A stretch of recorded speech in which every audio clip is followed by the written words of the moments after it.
On a bright summer morning in London, the area around Buckingham Palace bustled with its usual excitement. Tourists from all corners of the world gathered with their cameras and selfie sticks, eager to capture memories of their visit to one of Britain's most iconic landmarks. Among the sea of visitors stood James Wilson, a distinguished member of the Queen's Guard, maintaining his stoic position with unwavering discipline. Wilson had served in the British military for 12 years before earning his prestigious position as a Royal Guard. His perfectly pressed uniform, gleaming buttons, and tall bearskin hat represented not just the centuries of tradition he upheld, but also his personal journey of dedication and excellence. The morning started like any other. Groups of tourists posed for photos, children pointed excitedly at the Grand Palace gates, and tour guides shared historical facts with their attentive audiences. The weather was particularly pleasant, with a gentle breeze carrying the sweet scent of blooming flowers from the nearby street James's Park. Sarah Mitchell arrived at the palace grounds around 11:30 a.m. She stood out from the cheerful crowd, her face bearing an inexplicable anger that seemed out of place among the happy visitors. Mitchell, a middle-aged woman wearing an expensive designer outfit, pushed her way through the crowd, muttering under her breath and drawing concerned glances from those around her. A family of 4 from America, the Johnsons, stood near Wilson, taking photos and admiring his disciplined stance. Their young daughter, Emma, aged 7, waved at Wilson with innocent enthusiasm. Though he maintained his professional composure, his eyes softened slightly at the child's friendly gesture. As the morning progressed, the crowd grew larger. Tour buses arrived one after another, bringing more visitors to the already packed plaza. The atmosphere remained festive and peaceful, with street vendors selling Union Jack souvenirs and cold drinks to the tourists. Local police officers patrolled casually, exchanging friendly nods with visitors and keeping a watchful eye on the surroundings. Mitchell's behavior became increasingly noticeable as she moved closer to the front of the crowd. She spoke loudly on her phone, her voice carrying hints of intoxication despite the early hour. Several tourists stepped away from her, creating a small circle of space around her aggressive presence. A group of students on a school trip from Manchester stood nearby, their teacher quietly explaining the history of the Royal Guards and their significant role in British tradition. The students listened intently, occasionally glancing at Wilson with respect and curiosity. Jessica Chen, a tourist from Singapore, noticed Mitchell's strange behavior first. She was recording a video for her travel blog when she captured Mitchell's initial outburst. The woman had begun making inappropriate comments, her voice rising with each passing moment. Several onlookers exchanged worried glances, and a couple of parents guided their children away from the area. 2 Metropolitan Police officers, Officers Thompson and Brooks, were making their routine rounds when they first noticed the situation developing. They remained at a short distance, watching carefully as Mitchell's behavior grew more erratic. Their presence provided some comfort to the concerned tourists nearby. Wilson, meanwhile, remained the perfect picture of professionalism. His eyes stayed focused ahead, his posture immaculate, even as Mitchell began directing her attention toward him. His training had prepared him for all sorts of situations, but what was about to unfold would test his composure like never before. The air grew tense as Mitchell pushed closer to the barriers. Her face had turned red with anger, and her designer handbag swung wildly as she gestured. A small group of tourists had already taken out their phones, sensing that something newsworthy was about to happen. The castle grounds, usually filled with cheerful chatter and excited exclamations, grew quieter. The contrast between Wilson's dignified stance and Mitchell's increasingly aggressive behavior created a dramatic scene that drew everyone's attention. Even the pigeons that usually pecked around the plaza seemed to sense the building tension. As the clock struck noon, the situation was about to take a turn that would shock everyone present and eventually capture the attention of millions worldwide. No one in the crowd could have predicted how the next few minutes would unfold, or how Wilson's response would earn him admiration and respect from people across the globe. The morning sun continued to shine brightly over Buckingham Palace, its rays glinting off the palace gates and Wilson's polished buttons, as the scene was set for an incident that would soon make headlines around the world. As the crowd gathered outside Buckingham Palace grew denser, Sarah Mitchell's behavior became increasingly erratic. Her face flushed with anger, she began muttering racial slurs just loud enough for those nearest to her to hear. Mitchell's expensive designer clothes and well-manicured appearance contrasted sharply with her ugly words and aggressive demeanor. She swayed slightly on her feet, clutching her designer handbag like a weapon. The smell of alcohol wafted from her direction, explaining some of her bizarre behavior, though not excusing it. Jessica Chen, still recording on her phone, captured Mitchell's first loud outburst. "Look at him standing there, thinking he owns the place," Mitchell shouted, pointing directly at James Wilson. Her words carried a bitter edge that made nearby visitors wince. Two teenage girls from Canada quickly stopped their selfie taking and stepped away, their expressions changing from joy to concern. Officers Thompson and Brooks moved closer to the scene, maintaining a careful distance while observing Mitchell's escalating behavior. They had dealt with unruly tourists before, but something about Mitchell's demeanor suggested this situation could become more serious. Wilson remained perfectly still at his post, his years of military training evident in his unwavering stance. Though Mitchell's words were clearly directed at him, his expression remained neutral, his eyes focused straight ahead as protocol demanded. His discipline spoke volumes about his character, even in silence. A group of Japanese tourists, led by their guide Akiko Tanaka, quietly moved their group away from the developing scene. Tanaka had worked as a tour guide in London for 15 years and recognized the signs of a potentially volatile situation. She gestured to her group to move toward the Victoria Memorial, away from Mitchell's increasingly loud voice. "He doesn't belong here," Mitchell suddenly screamed, her words cutting through the usual tourist chatter. The crowd fell silent, shocked by the blatant racism in her statement. An elderly gentleman in a tweed jacket stepped forward, his face red with anger at Mitchell's behavior, but his wife gently pulled him back, whispering words of caution. Several phones were now recording the scene, their owners sensing that something unprecedented was about to unfold. The atmosphere had transformed from typical tourist excitement to tense anticipation. Even the usually noisy pigeons seemed to sense the change, taking flight from their spots near the palace gates. A street vendor selling Union Jack flags stopped his sales pitch mid-sentence, watching the scene with growing concern. He witnessed many strange incidents during his years working near the palace, but something about Mitchell's behavior seemed particularly threatening. Mitchell's voice grew louder as she continued her tirade, her words becoming more offensive with each passing moment. She began gesturing wildly, her designer handbag swinging dangerously close to other tourists. A young couple from Australia stepped back quickly, the woman grabbing her partner's arm in alarm. The two police officers exchanged knowing looks, recognizing that intervention would soon be necessary. Officer Thompson spoke quietly into his radio, requesting backup as a precautionary measure. Officer Brooks positioned herself closer to the barrier, ready to act if needed. Wilson's fellow guard, positioned at the other end of his post, maintained his own professional stance, but his eyes flickered briefly toward his colleague, recognizing the unusual nature of the situation. Both guards had faced hecklers before, but Mitchell's aggressive racism marked this as something different. The crowd had now formed a loose semicircle around Mitchell, many people recording with their phones while others looked on in horror. Some tourists who understood English were translating her words in hushed whispers to their non-English-speaking companions, their faces reflecting disgust at her behavior. A group of school children on a field trip were quickly ushered away by their teachers, who tried to shield them from Mitchell's inappropriate language and behavior. The children's excited chatter about seeing the palace had been replaced by nervous whispers and confused glances. The situation had reached a critical point. Mitchell's face had turned an alarming shade of red, her designer makeup now streaked with sweat despite the mild temperature. Her body language became more aggressive as she took another step toward the barrier, her hands gripping the metal rail that separated her from Wilson.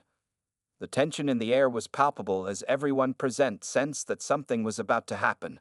No one could have predicted just how far Mitchell would go, or how her next action would shock not only those present but millions of people around the world who would soon watch the video of this incident. The situation outside Buckingham Palace had reached a critical point as Sarah Mitchell's behavior became increasingly hostile.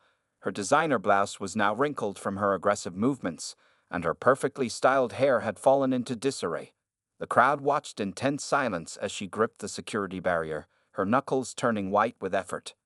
Jessica Chen's phone continued recording, her hands slightly shaking as she captured the unfolding scene. Behind her, someone whispered, "Should we do something?" The question hung in the air, unanswered, as everyone seemed frozen in place, watching the drama unfold. Several tourists had already sent messages to their family and friends about the incident. Social media platforms were beginning to light up with early reports of the confrontation, though no one yet knew how infamous this moment would become. Two American tourists, Mark and Linda Peterson, tried to reason with Mitchell. "Ma'am, please calm down," Linda said softly, reaching out a gentle hand. Mitchell spun around, her eyes wild with anger. "Mind your own business," she spat, causing the couple to step back quickly, their attempt at peacekeeping abandoned. Officer Thompson had now positioned himself directly behind Mitchell, while Officer Brooks spoke quietly into her radio. 3 more police officers could be seen making their way through the crowd, responding to the earlier call for backup. They moved carefully, trying not to escalate the situation. James Wilson remained perfectly still at his post, his military training evident in every line of his body. His eyes stayed focused ahead, though the muscles in his jaw had tightened slightly, the only visible sign that he was aware of Mitchell's presence and her hateful words. A street performer dressed as Charlie Chaplin, who usually entertained tourists near the palace gates, had stopped his act completely. He stood silently, his usual comedic persona forgotten as he watched the scene with growing concern. His presence, usually a source of laughter, now added a surreal element to the tense atmosphere. Mitchell's voice grew louder as she continued her racist tirade. "You don't deserve to wear that uniform," she screamed, her words echoing off the palace walls. Several pigeons took flight, startled by the sudden noise. A group of Japanese tourists quickly moved away, bowing apologetically though they had nothing to apologize for. The crowd had grown larger now, with passing tourists stopping to witness the scene. Some looked embarrassed, others angry, but all seemed unable to look away. A double-decker tour bus had stopped nearby, its upper-deck passengers all facing the scene, many with phones raised to record. An elderly British woman in a floral dress shook her head sadly, turning to her companion to say, "In all my years visiting the palace, I've never seen anything like this." Her words were picked up by several nearby phones still recording, later becoming a poignant moment in the viral videos that would spread across the internet. The sun had reached its highest point, casting harsh shadows across the scene. The temperature had risen, adding to the tension in the air. Mitchell's face was now covered in sweat, her expensive makeup running in dark streaks down her cheeks. A young boy, no more than 10 years old, tugged at his father's sleeve. "Dad, why is that lady so angry?" he asked loudly. His father quickly hushed him, but the innocent question seemed to hang in the air, highlighting the senselessness of Mitchell's behavior. The additional police officers had now reached the scene, positioning themselves strategically around the area. They moved with careful precision, their presence both reassuring to the crowd and unnoticed by the still ranting Mitchell. Wilson's fellow guard, standing at his own post, maintained his professional composure, but his eyes darted briefly toward his colleague. In their years of service, they had faced countless challenges, but this situation was quickly becoming unprecedented. The tension had reached a breaking point. Mitchell's hands were now gripping and releasing the barrier repeatedly, her designer rings catching the sunlight with each movement. Her body language had become more aggressive, her words more slurred but no less hateful. The crowd held its collective breath as Mitchell suddenly reached into her expensive handbag. Officer Thompson took a step closer, his hand moving toward his radio. The atmosphere had become electric with anticipation, everyone sensing that the situation was about to escalate dramatically. No one in the crowd could have predicted what would happen next, an action that would shock viewers around the world and test the limits of Wilson's military discipline to its absolute core. What happened next occurred so quickly that many witnesses would later struggle to describe the exact sequence of events. Sarah Mitchell, her face contorted with rage, suddenly lunged forward at the barrier.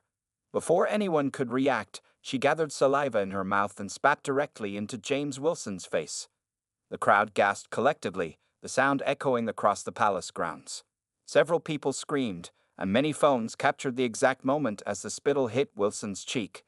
Time seemed to freeze for a split second as everyone processed the shocking act they had just witnessed. Jessica Chen's hands trembled as she continued filming, her camera capturing the way the sunlight caught the disgusting projectile midair. Later, this footage would become the most widely shared version of the incident, its crystal clear quality leaving no doubt about what had transpired. Wilson's response was remarkable in its dignity. Despite the horrible assault, he maintained his position, standing tall and proud.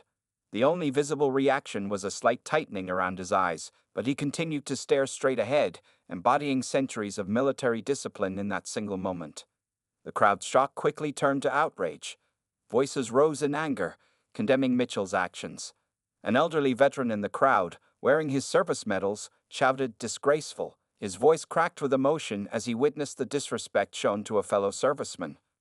Officer Thompson moved with lightning speed, grabbing Mitchell's arms and pulling them behind her back before she could attempt anything else. She struggled against his grip, her designer handbag falling to the ground, its contents spilling across the pavement. Her expensive lipstick rolled toward the barrier, stopping at Wilson's polished boot. The other police officers quickly converged on the scene, forming a protective barrier between Mitchell and the increasingly angry crowd. Officer Brooks retrieved her handcuffs, the metal clicking loudly in the tense atmosphere as she secured them around Mitchell's wrists. A young nurse in the crowd stepped forward, offering Wilson a clean tissue from her purse, but was gently held back by another officer who reminded her that the guard must maintain his position. The thoughtful gesture was captured on several videos, later becoming a touching moment in the viral footage. Mitchell's face had lost its anger, replaced by the dawning realization of what she had done. As the police officers began to lead her away, she started crying, her expensive mascara creating dark rivers down her cheeks. "You can't do this to me," she shouted, her voice now tinged with panic rather than rage. "Do you know who I am?" The crowd's response was immediate and unsympathetic. Phones followed her retreat, recording her transformation from aggressor to arrested subject. Someone in the crowd shouted, "We all know who you are now." The comment would later become one of the most quoted remarks in news coverage of the incident. Parents who had been shielding their children's eyes now turned them back toward Wilson, pointing out his extraordinary composure as an example of dignity under pressure. A small girl broke away from her mother and threw a flower she had been holding toward Wilson. It landed near his feet, a small gesture of support that would be mentioned in many news reports. The other guard, still at his post, maintained his own stoic position, but those closest to him later reported seeing a muscle flex in his jaw, the only sign of his reaction to his colleague's ordeal. The brotherhood between the guards, though silent, was palpable in that moment. Social media was already exploding with the first uploaded videos of the incident. Tourists who had been live streaming their palace visit had inadvertently broadcast the entire scene to viewers around the world. Within minutes, the first clips were being shared with shocking speed across multiple platforms. As Mitchell was led away toward a waiting police car, her expensive heels clicking on the pavement, the crowd began to applaud, not for her arrest, but for Wilson's incredible display of discipline and dignity. The applause spread quickly, growing into a thunderous ovation that rolled across the palace grounds. Wilson remained motionless throughout, the spittle still visible on his cheek, his posture perfect, his discipline unbroken. In that moment, he represented something far greater than himself. He became a symbol of grace under pressure, of dignity in the face of hatred, and of the unwavering professionalism that defined his service. What no one in the crowd knew yet was how this incident would explode across the internet in the coming hours, or how Wilson's remarkable response would touch millions of people around the world. Within minutes of Sarah Mitchell's arrest, the video of the incident began spreading across social media platforms with unprecedented speed. The shocking footage was being shared, commented on, and reposted thousands of times per minute. Back at the palace, the regular changing of the guard ceremony was approaching. Senior officers quickly made adjustments to the rotation schedule, quietly arranging for Wilson to be relieved of his post slightly earlier than planned. The decision was made not out of concern for his discipline, which had proven extraordinary, but out of respect for what he had endured. At the local police station, Mitchell's situation was deteriorating rapidly. Her expensive makeup was completely ruined by tears as reality set in. The booking officers discovered she was a mid-level executive at a prominent financial firm in Manchester. Several officers noted how she kept repeating, "My career is over," while being processed. Meanwhile, Wilson's identity began emerging in the media. Journalists quickly uncovered that he wasn't just any royal guard. He was a decorated veteran who had served 3 tours of duty in challenging combat zones. His military record showed numerous commendations for bravery and leadership under pressure. Back at Buckingham Palace, tourists continued to gather at the spot where the incident had occurred. Many left flowers, cards, and notes of support. Jessica Chen, whose video had become the most widely shared version of the incident, was being interviewed by several news outlets. She described how Wilson's composure had moved her to tears behind her camera. Social media platforms were flooded with support for Wilson. Hashtags like #StandWithWilson and #RoyalGuardHero began trending worldwide. Military veterans from various countries posted messages of solidarity, praising his extraordinary discipline and control. Even celebrities and political figures began sharing their thoughts on the incident. Mitchell's employers were quick to distance themselves from her actions. By late afternoon, her financial firm had released a statement announcing her immediate suspension pending investigation. Their social media accounts were overwhelmed with demands for her termination. The Metropolitan Police held a brief press conference outside the station. They confirmed that Mitchell was being charged with assault, racial harassment, and behavior likely to cause breach of peace. The senior officer speaking noted that they had abundant video evidence from multiple angles, making the case against her particularly strong.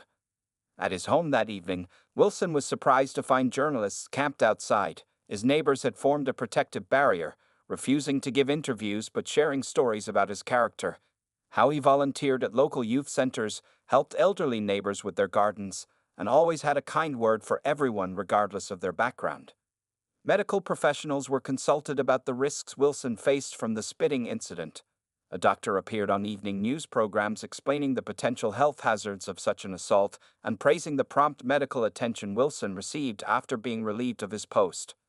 The palace issued a brief but powerful statement supporting Wilson and condemning the racist attack. This official response added another dimension to the story, as it was unusual for the palace to comment so quickly on such incidents. Their words: "Racism has no place in British society, and we stand firmly with those who serve with honor." Support for Wilson continued to grow throughout the evening. A GoFundMe page created by a veterans organization raised thousands of pounds in just hours. That Wilson would later request that all donations be directed to anti-racism charities instead. Messages of support poured in from around the world.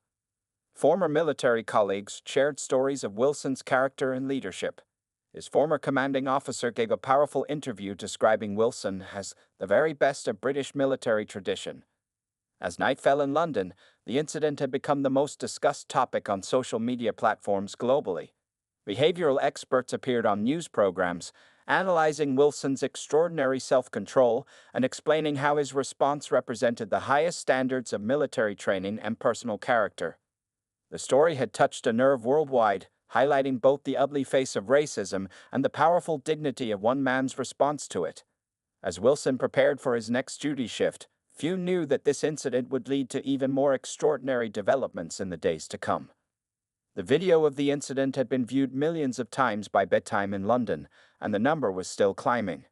What had begun as a horrible act of racism had transformed into a powerful moment of triumph for dignity, discipline, and grace under pressure. The courtroom was packed with journalists and members of the public.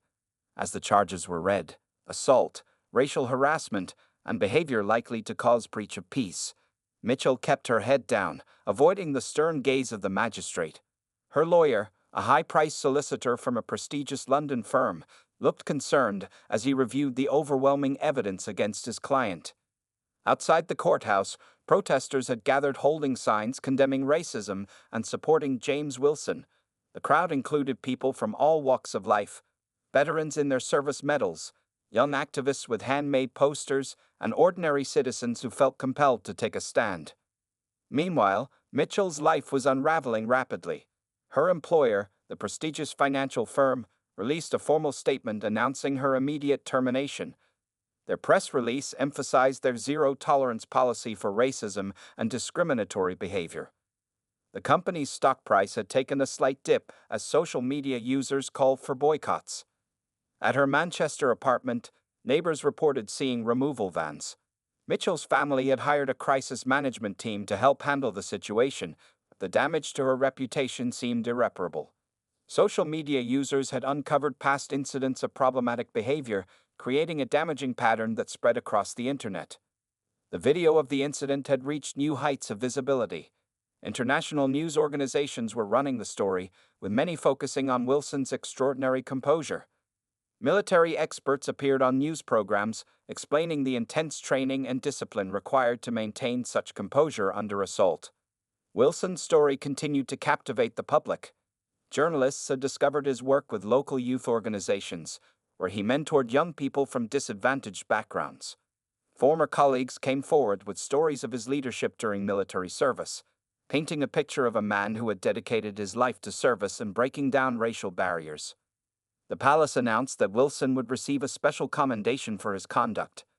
This rare honor highlighted the significance of his response to the assault. Military officials praised him as an example of the highest standards of service and character. Mitchell's social circle began to distance themselves from her. Former friends and colleagues denied knowing her well, and her social media accounts were deleted after receiving thousands of negative comments. Her membership in several exclusive clubs was revoked, and invitations to social events were quietly withdrawn. Legal experts appearing on news programs discussed the serious consequences Mitchell faced. Given the clear video evidence and the racial nature of the attack, they predicted severe penalties. The public nature of the assault and its impact on diplomatic relations added weight to the prosecution's case. Support for Wilson took practical forms. Several organizations offered him speaking engagements to share his experiences in diversity training programs. Universities expressed interest in having him lecture on maintaining composure under pressure. His story was becoming a powerful teaching tool about racism and professional conduct. Mitchell's bail conditions were strict. She was ordered to stay away from all royal properties and was required to report regularly to police. Her passport was confiscated, and she was banned from social media use. The magistrate cited the serious nature of her actions and the public outrage they had caused. The incident sparked broader discussions about racism in British society. Community leaders and politicians called for increased education and awareness. Wilson's dignified response became a centerpiece of these conversations, showing how grace under pressure could transform a moment of hate into an opportunity for learning. As evening approached, Mitchell's lawyer released a statement announcing that she would be seeking professional help and expressing her client's deep remorse for her actions. The public response was skeptical, with many viewing this as a desperate attempt to minimize the consequences of her actions. Wilson continued his duties at Buckingham Palace, maintaining his usual professional standards. Tourists now specifically sought out his post for photos, often leaving small tokens of support. His fellow guards showed their solidarity through subtle gestures of respect, visible only to those who understood military protocol. The day ended with Mitchell facing an uncertain future, while Wilson's dignified response continued to inspire people worldwide. What had begun as an ugly display of racism had transformed into a powerful moment of teaching and reflection for society. Yet no one knew that the most surprising developments in this story were still to come. 1 week after the incident, Sarah Mitchell's trial began at the Crown Court. The public gallery was filled to capacity, with a long line of people waiting outside hoping to witness the proceedings. The prosecution's case was overwhelming. They presented video evidence from 23 different angles, each showing the assault in crystal clear detail. The court watched in silence as the footage played, Mitchell visibly cringing as she saw herself spitting at Wilson. Several jurors shook their heads in disgust.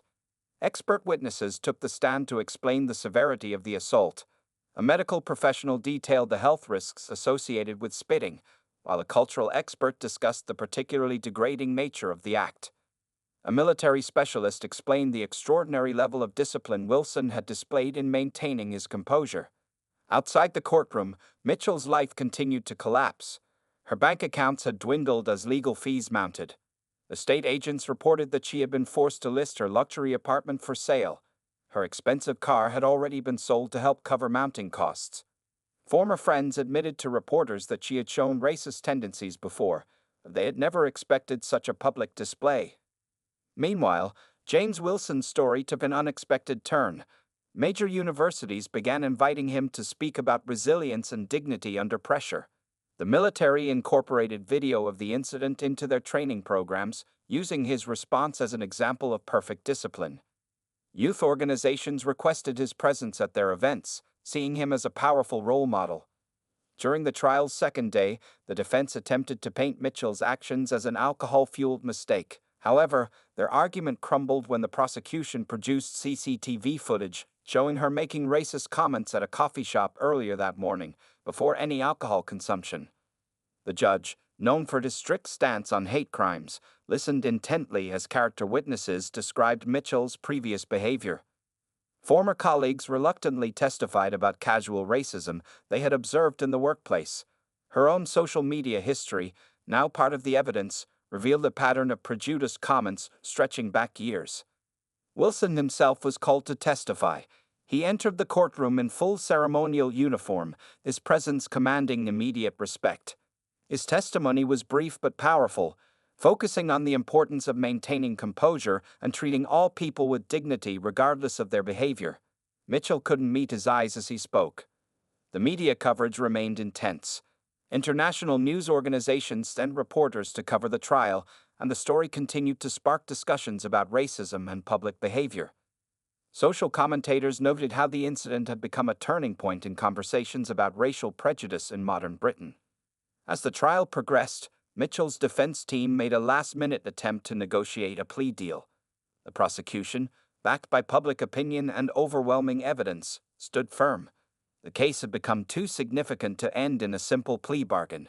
Support for Wilson continued to grow.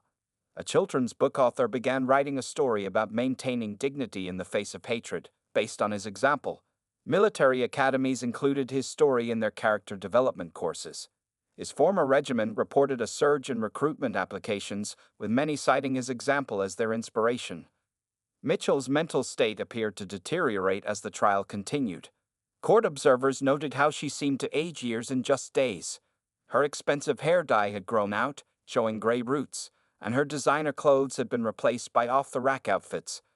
Her transformation from privileged executive to disgraced defendant was complete. The prosecution's closing arguments were devastating. They portrayed Mitchell not as someone who had made a mistake, but as someone whose true character had been exposed in a moment of unchecked hatred. The video was played one final time, its impact undiminished by repeated viewings. As the jury retired to consider their verdict, the public waited anxiously. Social media buzzed with predictions and discussions. Legal experts appeared on news programs, most agreeing that the evidence pointed to an almost certain conviction. Wilson continued his duties throughout the trial, never missing a shift, never showing any sign that the proceedings affected him. Tourists still gathered to take his photo, often wearing T-shirts with anti-racism slogans or messages of support.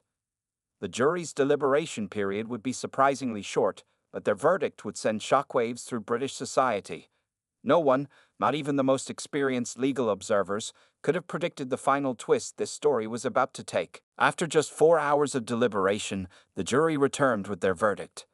The courtroom fell silent as Sarah Mitchell stood, visibly trembling, to hear her fate. Found guilty on all charges, she faced the maximum possible sentences for racially aggravated assault and public disorder. The judge's sentencing speech became instantly memorable. He described her actions as a devastating example of the racism that still plagues our society and sentenced her to 18 months in prison, along with a substantial fine. Additionally, she was ordered to complete 200 hours of community service, specifically working with organizations promoting racial equality. But the most surprising development came immediately after the sentencing. James Wilson, who had remained silent throughout most of the proceedings, asked to address the court. With permission granted, he stepped forward and did something extraordinary. He spoke about forgiveness and rehabilitation. Wilson explained that while he supported the court's decision, he hoped Mitchell would use this experience to transform her life. He offered to meet with her after her release, to help her understand the impact of racism and to work together on community education programs. His gesture of compassion left many in the courtroom in tears. The media reaction was immediate and overwhelming. Wilson's act of forgiveness made headlines worldwide, transforming what had been a story of racism and punishment into one of redemption and hope. Social commentators praised his ability to rise above bitterness and seek positive change. Mitchell, hearing Wilson's words, broke down completely.